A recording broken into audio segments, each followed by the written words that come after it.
Firman-Mu pelita terang jalanku, beri pengharapan dan kepastian, mampukan melewati semua persoalan, sangat teruji dan beri kemenangan. Firman-Mu ceritakan kasih-Mu, menyucikan hati dan pikiranku.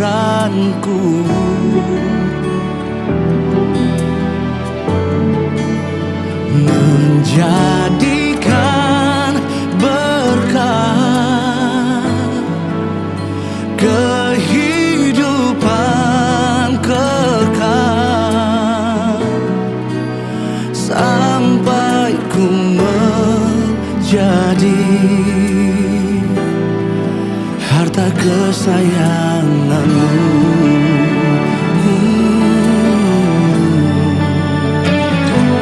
Firman-Mu pelita terang jalanku, di pengharapan dan kepastian, mampukan melewati semua persoalan, sangat teruji dan beri kemenangan.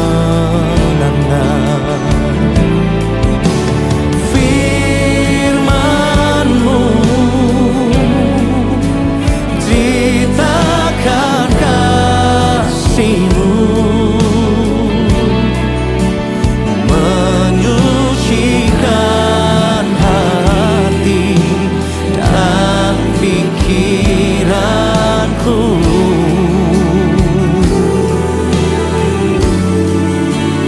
menjadikan berkah kehidupan kekal, sampai ku menjadi harta kesayangan-Mu.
Mari sehati sepikir kita mau sama-sama berdoa. Bapa, inilah setiap kami anak-anak-Mu, dan kami memberi diri untuk saat ini, saat kami beribadah.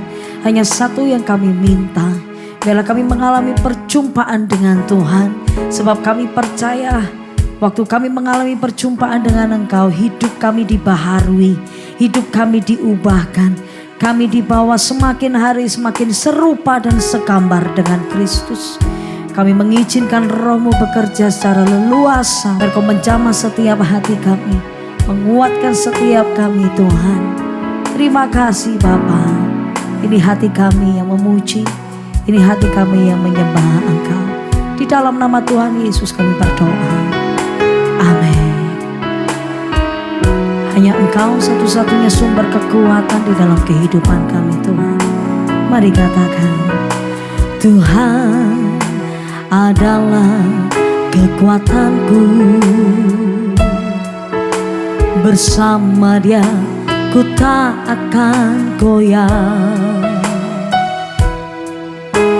Ku kan terbang tinggi bagai Raja Wali, melakukan perbuatan yang besar.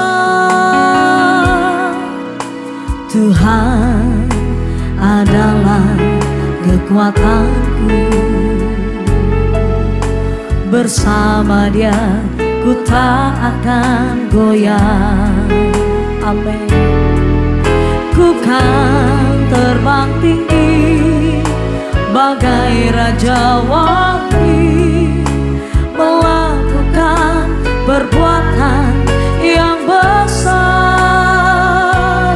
Ku kan terbang tinggi bagai Raja Wali dan melayang tinggi dalam kemuliaan-Nya. Biar bumi bergoncang dan badai menerpa, ku kan terbang tinggi bersama Dia. Ku kan terbang tinggi bagai Raja Wali dan melayang tinggi dalam kemuliaan-Nya. Biar bumi bergoncang dan badai menerpa, ku kan terbang tinggi bersama Dia. Kami mau akui dengan segenap hati kami, hanya Kau Tuhan. Tuhan adalah kekuatanku. Percaya bersama Dia, bersama Dia ku tak akan goyah. Amin.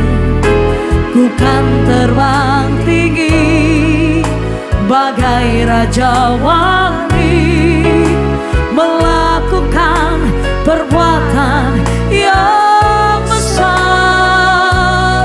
Ku kan terbang tinggi bagai Raja Wali dan melayang tinggi dalam kemuliaan-Nya. Biar bumi bergoncang dan badai menerpa, ku kan terbang tinggi bersama Dia. Ku kan terbang tinggi bagai Raja Wali dan melayang tinggi dalam kemuliaan-Nya. Biar bumi bergoncang dan badai menerpa, ku kan terbang tinggi bersama Dia.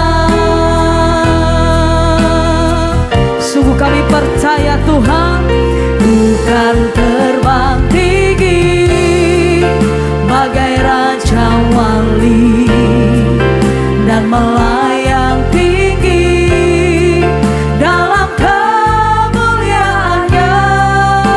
Biar bumi bergoncang dan badai menerpa, ku kan terbang tinggi bersama Dia. Ku kan terbang tinggi bagai Raja Wali dan melayang tinggi dalam kemuliaan-Nya. Biar bumi bergoncang dan badai menerpa.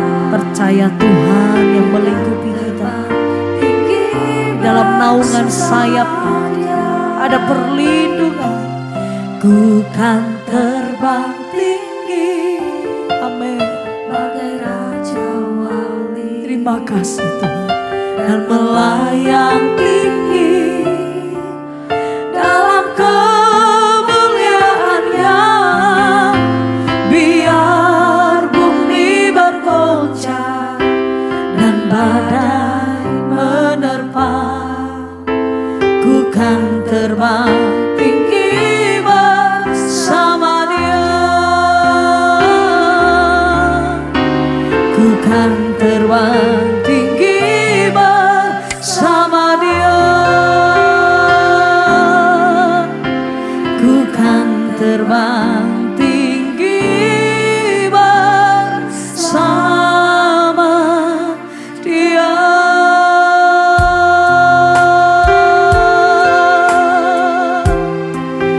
Kami percaya Tuhan. Kita satukan hati di dalam doa. Tuhan, terima kasih kami masih boleh berkumpul. Kami mau mendengarkan firman-Mu Tuhan. Bimbing kami, siapkan hati dan pikiran kami yang terbaik buat Tuhan. Agar kami boleh mengerti akan firman-Mu di dalam kehidupan kami bisa menjadi pelaku firman. Tuhan bimbing dan urapi hamba-Mu ini yang terbatas agar firman disampaikan sesuai yang Engkau kehendaki dan bisa menjadi berkat bagi kami semua. Di dalam nama Tuhan Yesus kami siap mendengarkan firman Tuhan. Haleluya. Amin. Shalom ladies. Tema hari ini, Yesus, siapakah Dia? Pertanyaan tentang figur Yesus sudah ada sejak 2000 tahun yang lalu sampai sekarang. Banyak orang salah menafsirkan identitas Yesus. Di Injil Matius mengatakan ada yang mengira Dia Yesus adalah Yohanes Pembaptis. Ada juga mengatakan dia Nabi Elia atau Nabi Yeremia. Ada juga yang mengatakan dia seorang para nabi. Ada yang mengatakan Yesus bukanlah Allah. Ada juga yang mengatakan Yesus bukan juru selamat. Semua itu tidak pernah akan habis atau tidak akan pernah selesai. Yang saya mau katakan bahwa Yesus itu adalah Tuhan. Dia adalah satu-satunya jalan dan hidup kepada Bapa. Di Yohanes, kita buka Yohanes 14 ayat 6. Kata Yesus kepadanya, "Akulah jalan dan kebenaran dan hidup. Tak ada seorang pun yang datang kepada Bapa kalau tidak melalui aku." Sebagai jalan, Yesus adalah jalan kita kepada Bapa. Sebagai kebenaran, Yesus adalah realitas dari semua janji Allah. Sebagai hidup, Ia menyatukan hidup ilahinya dengan hidup kita. Dan baik sekarang maupun sampai selamanya. Dan kisah para rasul, di Kisah Para Rasul ayat 4 ayat 12, dan keselamatan tidak ada di dalam siapapun juga selain di dalam Dia. Sebab di bawah kolong langit ini tidak ada nama lain yang diberikan kepada manusia olehnya dapat diselamatkan. Bersyukur kita boleh menjadi orang percaya kepada Yesus sebagai Tuhan dan Juru Selamat. Alkitab mencatat setiap orang yang berjumpa dengan Yesus senantiasa mengalami perubahan. Mereka mengalami keputusasaan, memperoleh pengharapan yang baru. Yang terbelenggu dosa mengalami pengampunan, yang sakit mengalami kesembuhan. Artinya perjumpaan dengan Yesus membuka lembaran baru dan kehidupan yang lebih baik. Apakah benar? Mungkin melalui kisah ini kita bisa mengenal siapa Yesus. Kita sering mendengar cerita ini. Yesus membangkitkan anak Yairus dan menyembuhkan seorang perempuan sakit pendarahan. Kita belajar bagaimana sikap motivasi hidup kita. Apakah sewaktu kita datang kepada Yesus, kita bisa menyentuh hati Tuhan atau menyentuh hati Yesus. Ketika kita datang di hadapannya, kita belajar di dalam kisah ini, atau di dalam Alkitab ini di Markus 5 ayat 21 sampai 23. Sesudah Yesus menyeberang lagi dengan perahu, orang banyak berbondong-bondong datang lalu mengerubuni dia. Sedang ia berada di tepi danau, datanglah seorang kepala rumah ibadah yang bernama Yairus. Ketika ia melihat Yesus, tersungkurlah ia di depan kaki Yesus. Ia memohon dengan sangat kepadanya, "Anakku perempuan yang sedang sakit hampir mati. Datanglah kiranya dan letakkanlah tanganmu atasnya supaya ia selamat dan tetap hidup." Ladies, bisa dibayangkan nggak sih? Begitu Yesus melangkah keluar dari perahu, orang banyak berbondong-bondong datang dan mengerubuni dia. Banyak orang datang kepada Yesus, banyak motivasi yang ada setiap orang itu. Ada yang datang hanya ingin tahu siapa Yesus, sekedar ingin tahu. Ada juga ingin menguji berbagai-bagai pertanyaan. Ada juga ingin melihat Yesus. Ada juga ingin melihat Yesus berbuat mukjizat. Ada juga mencari kesembuhan. Masing-masing motivasi yang berbeda-beda. Begitu juga di dalam kehidupan kita, banyak motivasi kita datang kepada Tuhan, banyak motivasi kita datang ke gereja. Ya, sebagai seorang percaya Yesus, Minggu saya ke gereja memuji Tuhan, mendengarkan firman Tuhan. Minggu saya melayani, berdoa, membaca firman. Bahkan Senin sampai Sabtu setiap kegiatan gereja ibadah saya hadir, saya ada. Apalagi di ladies ini saya tidak pernah absen. Apapun motivasi kita, berbagai kegiatan gereja, beribadah itu adalah bagus. Dan pertanyaannya, apakah kita menyentuh hati Tuhan ketika kita datang kepadanya, ketika kita mendengarkan firman Tuhan, ketika kita baca firman Tuhan, dan ketika kita berdoa. Begitu juga banyak orang berbondong-bondong datang kepada Yesus. Apakah semua orang menyentuh hati Tuhan? Ternyata tidak. Kita lihat bagaimana motivasi dan sikap Yairus ketika datang kepada Tuhan Yesus. Di ayat 22, ketika ia melihat Yesus, tersungkutlah ia di depan kakinya, di depan kaki Yesus. Yairus itu tersungkut di kaki Yesus di bawah, yaitu Yairus punya kerendahan hati. Motivasi Yairus datang kepada Tuhan di ayat 23, ia memohon dengan sangat kepadanya, "Anakku perempuan sedang sakit, hampir mati. Datanglah kiranya letakkan tanganmu di atasnya supaya ia selamat dan tetap hidup." Karena anaknya hampir mati. Yairus datang kepada Yesus karena dia tahu tidak ada jalan. Boleh dibilang pada saat Yairus datang kepada Yesus dikatakan adalah kepepet, terpaksa. Kenapa?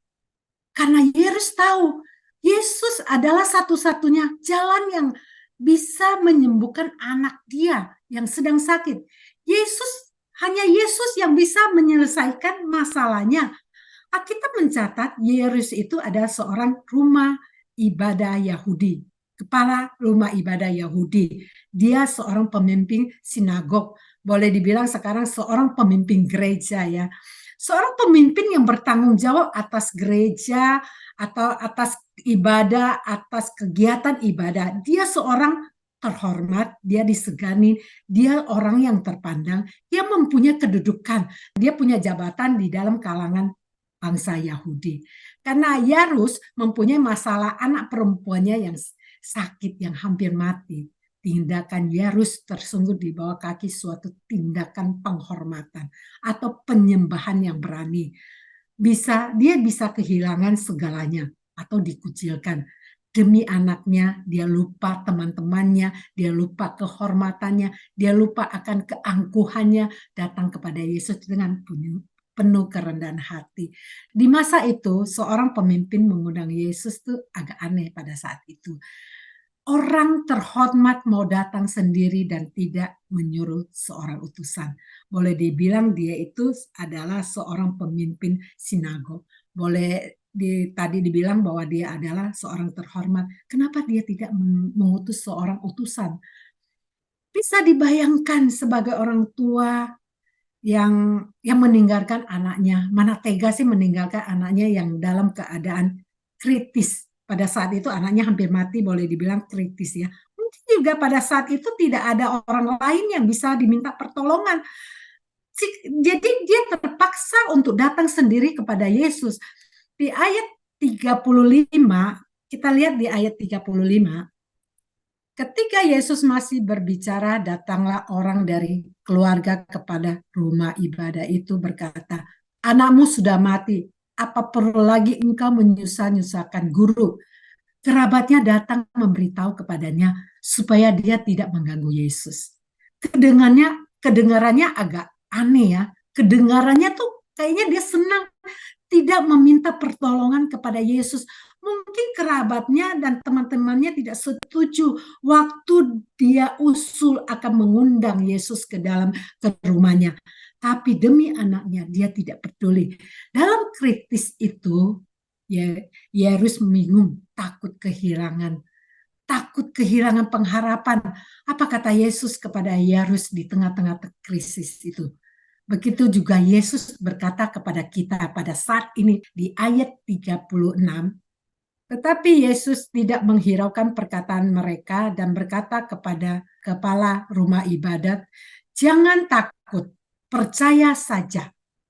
Apapun keadaanmu, apa yang kamu alami," Tuhan Yesus berkata, "Jangan takut, percaya saja." Akhir kisah kita tahu bahwa anak Yairus tidak jadi mati. Tuhan Yesus menyembuhkannya dan membangkitkan dari kematian. Di dalam Yesus ada pengharapan dan juga janji. Kalau merasa putus asa dan takut, pandanglah masalah kita dari sudut pandang Yesus. Dan jangan takut, percaya saja. Di poin kedua, pengharapan dan janji Yesus, janji Tuhan. Pengharapan dan janji Tuhan. Kita lihat Markus 5 ayat 33 sampai 34. Perempuan itu yang menjadi takut dan gemetar ketika mengetahui apa yang telah terjadi pada dirinya, tetapi tampil dan tersungkur di depan Yesus dan dengan tulus memberitahukan segala sesuatu kepadanya. Maka katanya kepada perempuan itu, "Hai anakku, imanmu telah menyelamatkan engkau. Pergilah dengan selamat dan sembuhlah dari penyakitmu." Ketika Yairus datang kepada Tuhan Yesus dan minta pertolongan karena anaknya yang sakit, Tuhan Yesus meresponi dan pergi dengan Yairus. Apa boleh dikata pada saat itu banyak orang mengikutinya dengan berbagai pertanyaan. Ada sebagian mengikuti Yesus karena ingin tahu apa sih yang akan dilakukan Tuhan Yesus tentang anak Yairus yang akan mati itu atau yang sudah mati. Tapi dari jauh tanpa sadar ada seorang perempuan yang sedang berdiri memperhatikan Yesus. Alkitab tidak mencatat siapa nama perempuan pendarahan 12 tahun ini, dan ia berjubah panjang dan mengenakan kerudung. Mukanya ditutup mukanya sengaja ditutup dengan kain kerudung kecuali tinggal kedua matanya. Dan tekad wanita itu sudah bulat, bagaimanapun juga ia harus mendekati Yesus. Sudah 12 tahun wanita itu terasing. Ia perempuan yang cantik pada boleh dikatakan pada belasan tahun, dia tuh menikah dengan seorang pemuda. Ya, dikatakan begitu ya. Boleh seorang pemuda, tetapi tidak lama sesudah pernikahannya, siklus menstruasi wanita itu tiba-tiba tidak teratur. Apa sebab dan tak diketahui tanpa mengenai waktu, mens itu datang terus dan menerus, dan wanita itu mengalami pendarahan selama 12 tahun terus-menerus. Bisa dibayangkan bagaimana keadaan wanita itu. Boleh dibilang itu tingkat kulit aja, dan mungkin boleh dibilang itu kayak mayat hidup ya, kalau boleh. Nah, dia diceraikan oleh suaminya. Mana ada sih wanita yang dinikahi tidak bisa disentuh, ya otomatis dia diceraikan oleh suaminya. Menurut hukum Yahudi, seorang perempuan menjadi najis sewaktu ia menstruasi. Bukan hanya dirinya, pakaiannya juga, tempat tidurnya, meja juga, benda apapun yang disentuh dia. Misalnya saya menyentuh seseorang, orang itu kalau dia menyentuh Yesus, maka Yesus itu akan terbawa najis gitu. Dan termasuk siapapun yang bersangkut dengan dia, yang bersentuhan dengan dia, bisa dibayangkan bagaimana penderitaan yang dia alami. Maka dari itu seorang perempuan Yahudi harus menjauh diri dari keluarga selama sebulan dan mengasingkan diri semasa dia menstruasi. Sebelum bergabung dengan keluarganya, dia harus mandi dan melakukan ritual pentahiran. Baru dia bisa bergabung dengan keluarganya dan masyarakat. Masalahnya, wanita ini sudah 12 tahun. Mau kemana? Kembali keluarganya belum bisa menerimanya. Dia ditinggalkan sama teman-temannya. Mau ke bait Allah atau mau bersembahyang, dia tidak bisa. Hukum Yahudi melarang orang najis datang ke bait Allah. Sudah dicobain berbagai pengobatan tapi tidak sembuh, dan sampai sudah habis semua. Hidup wanita ini boleh dikatakan titik terendah. Tidak punya apa-apa, keluarga atau teman-teman menjauh, apalagi uang, ludes nggak ada. Tinggal putus asa dan maut menjemput. Ketika ia mendengar orang-orang berbicara tentang yang namanya Yesus. Yesus itu hebat, Yesus mengusir roh jahat, Yesus itu buat mukjizat, Yesus itu bisa menyembuhkan orang sakit. Ia bertanya-tanya di dalam hati, siapa Yesus? Siapa dia? Apakah dia bisa menyembuhkan saya? Pada saat ada satu titik harapan, tapi tidak ada yang bisa dia bertanya atau menyampaikan kepada Yesus. Mau bertanya kepada siapa? Dia sendiri tidak bisa mendekati Yesus. Maka wanita itu ingin sembuh. Dia ingin sembuh. Hidup ini mau seperti umumnya wanita, umumnya orang. Bisa punya teman, bisa berkumpul keluarga, bisa berjalan-jalan, bergandengan tangan dengan pasangan. Tapi dia ingin sembuh dan bisa bercerita ataupun apapun yang dia ingin. Maka di dalam keputusasaannya ada muncul rencana yang nekat. Wanita itu sama-sama nekat. Katanya mungkin di dalam pada saat itu saya nekat mati. Saya bisa merasakan bahwa saya mungkin kalau dia disembuhkan saya akan sembuh. Kalaupun saya tidak nekat, saya pun mati. Jadi semua itu hanya tunggu waktu. Tidak ada sedikit harapan bagi wanita itu ketika mendengar nama Yesus. Harapan itu muncul. Maka di tengah-tengah banyak orang, wanita itu mendekati Yesus.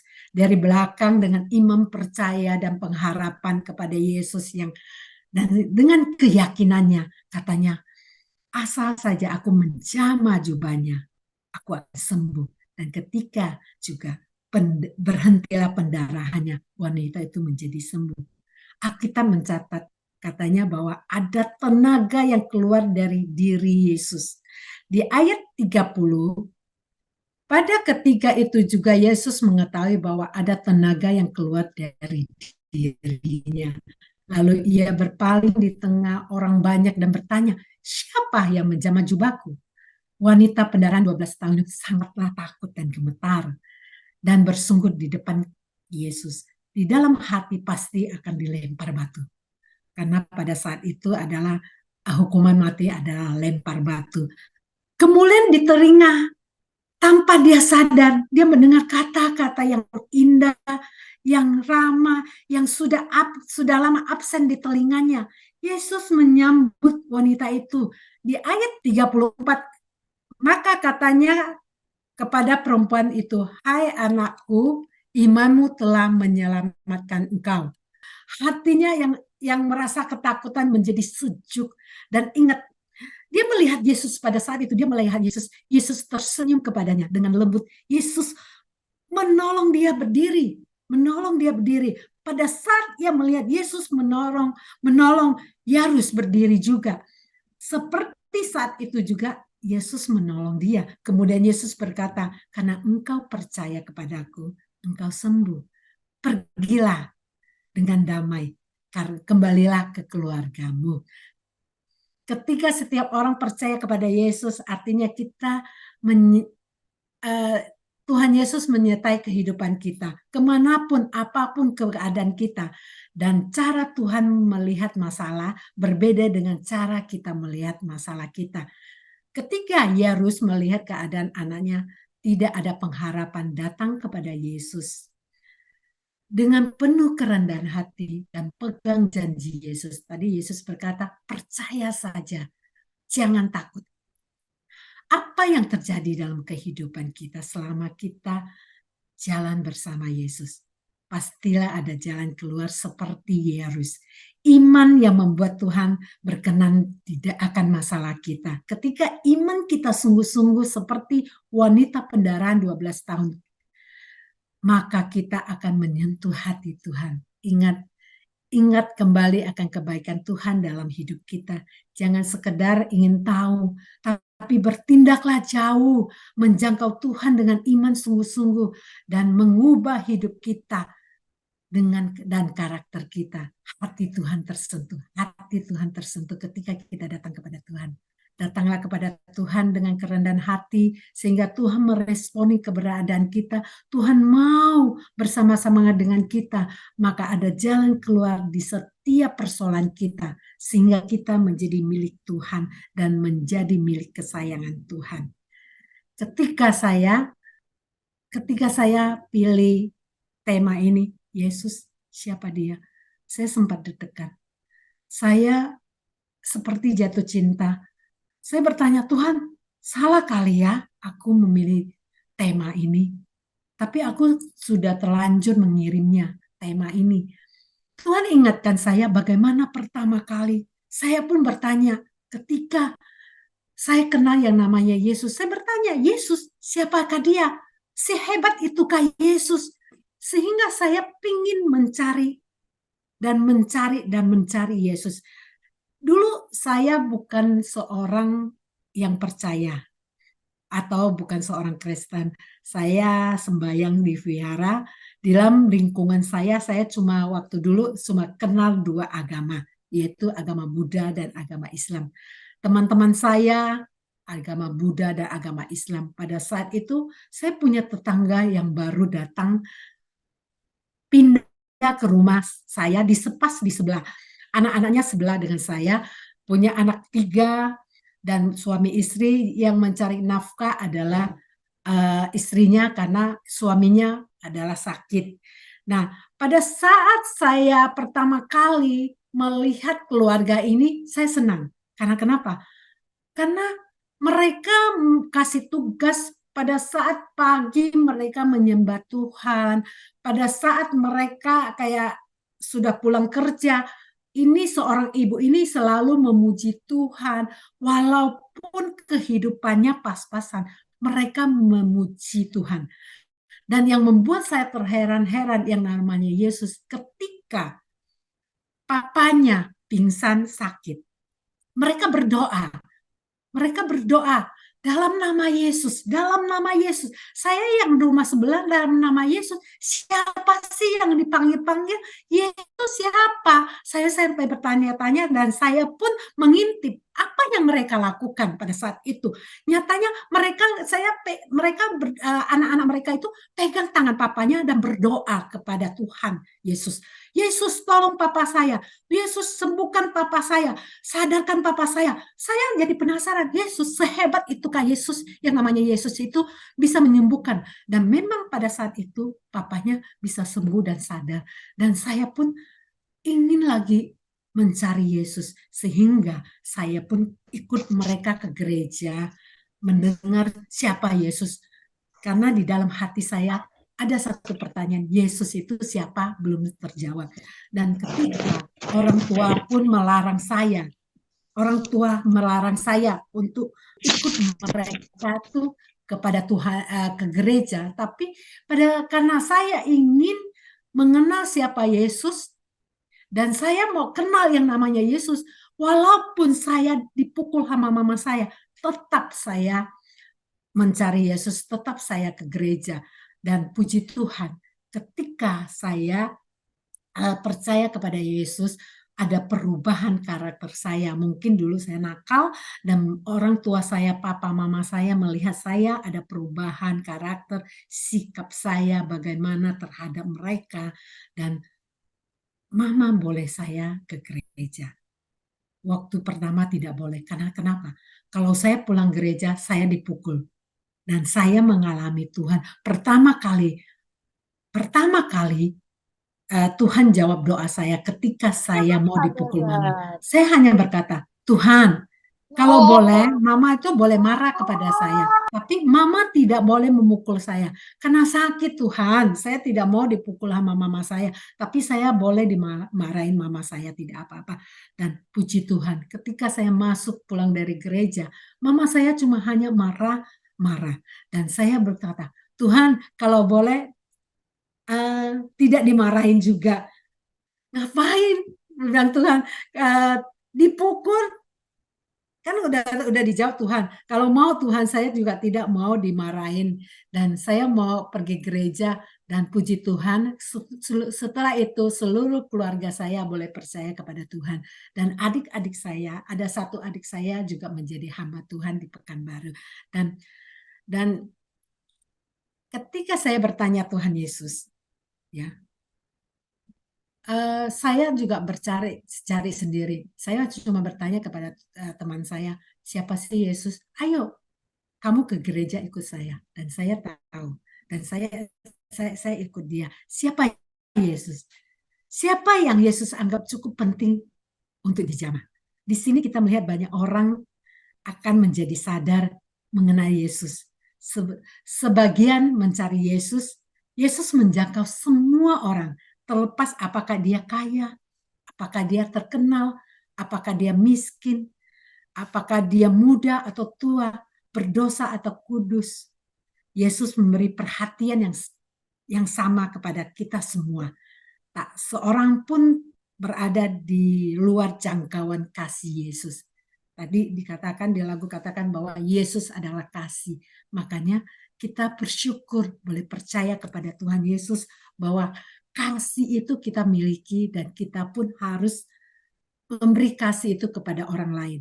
Di Lukas 9 ayat 20, kita baca Lukas 9 ayat 20. Yesus bertanya kepada mereka. Berarti Yesus bertanya kepada murid-muridnya. Menurut kamu siapakah aku ini? Jawab Petrus, Mesias dari Allah. Menurut ladies, siapakah Yesus? Dan siapakah Yesus bagimu dan bagi saya? Hanya kita masing-masing yang bisa menjawabnya. Tuhan Yesus memberkati. Shalom. Kita tutup dalam doa. Terima kasih Tuhan, ajar kami boleh mengerti siapa sesungguhnya Engkau, sehingga kami tidak salah mengenal Engkau Tuhan. Bimbing kami untuk selalu hidup sesuai apa yang Engkau kehendaki, dan lebih sungguh-sungguh mencari Engkau. Berkati ladies pada hari ini, dan senantiasa bersyukur apapun keadaannya, dan kami yakin Tuhan Yesus selalu ada dan menyertai kami semua. Mari dekapkan tanganmu di dada, Jagalah hatimu dengan segala kewaspadaan, karena dari situlah terpancar kehidupan. Ladies yang dikasihi Tuhan, jadilah berkat dan terimalah berkat rapat anugerah dari Allah Bapa di surga, di dalam Putra Tunggalnya Yesus Kristus, yang telah mati bagi dosa-dosa kita dan bangkit pada hari ketiga bersama dengan Roh Kudus dan sekarang sampai selama-lamanya. Mari kita akhiri dengan doa. Bapa kami yang di surga, dikuduskanlah namamu, datanglah kerajaanmu, jadilah kehendakmu di bumi seperti di surga. Berikanlah kami pada hari ini makanan kami yang secukupnya, dan ampunilah kami akan kesalahan kami, seperti kami juga mengampuni orang yang bersalah kepada kami. Dan janganlah membawa kami ke dalam pencobaan, tetapi lepaskanlah kami daripada yang jahat, karena Engkaulah yang mempunyai kerajaan dan kuasa dan kemuliaan sampai selama-lamanya. Amin. Tuhan Yesus memberkati.